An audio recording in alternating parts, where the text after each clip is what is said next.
ఆదికాండము 31వ అధ్యాయము 29 నుంచి చివరి వరకు. మీకు హాని చేయుటకు నా చేతనవును. అయితే పోయిన రాత్రి మీ తండ్రి యొక్క దేవుడు నీవు యాకోబుతో మంచిగాని చెడ్డగాని పలుకకుము, జాగ్రత్త సుమి అని నాతో చెప్పాను.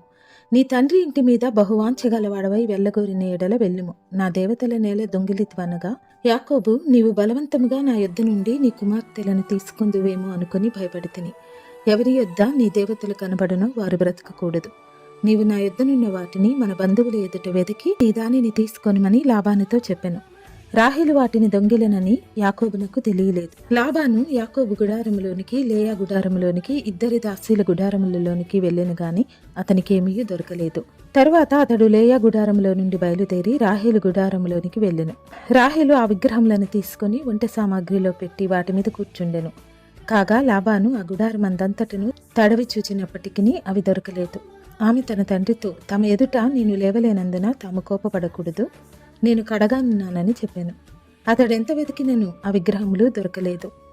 యాకోబు కోపపడి లాబానుతో వాదించి అతనితో, నీవిట్లు మండిపడి నన్ను తరుమనేలా?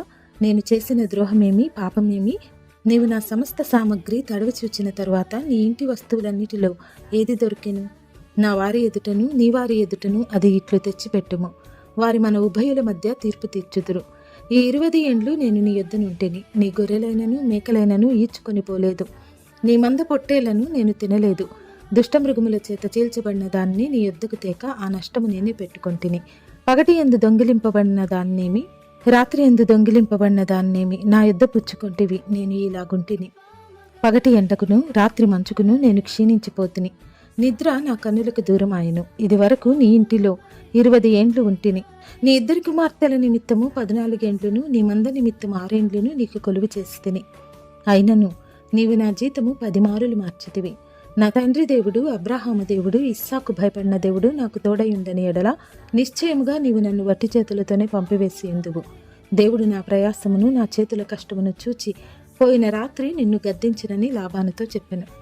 అందుకు లాబాను, ఈ కుమార్తెలు నా కుమార్తెలు, ఈ కుమారులు నా కుమారులు, ఈ మంద నా మంద, నీకు కనబడుచున్నది అంతయు నాది. ఈ నా కుమార్తెలనైనను వీరి కన్న కుమారులనైనను నేడు నేనేమి చేయగలను?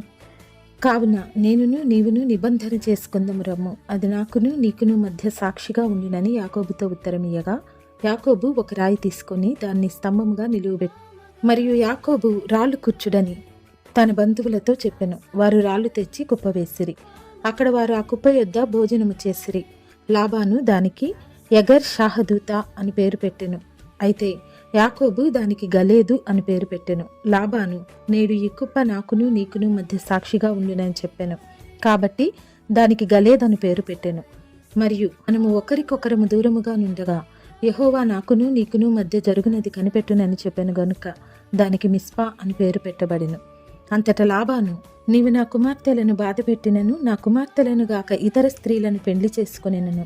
చూడుము, మన యొద్ద ఎవరునూ లేరు కదా, నాకును నీకును దేవుడే సాక్షి అని చెప్పెను.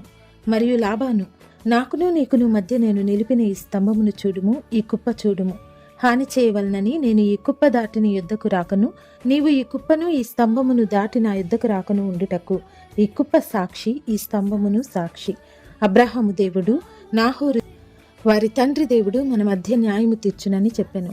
అప్పుడు యాకోబు తన తండ్రి అయిన ఇస్సాకు భయపడిన దేవుని తోడని ప్రమాణము చేసెను. యాకోబు ఆ కొండ మీద బలి అర్పించి భోజనము చేయుటకు తన బంధువులను పిలువగా వారు భోజనము చేసి కొండ మీద ఆ రాత్రి వెళ్ళబుచ్చిరి.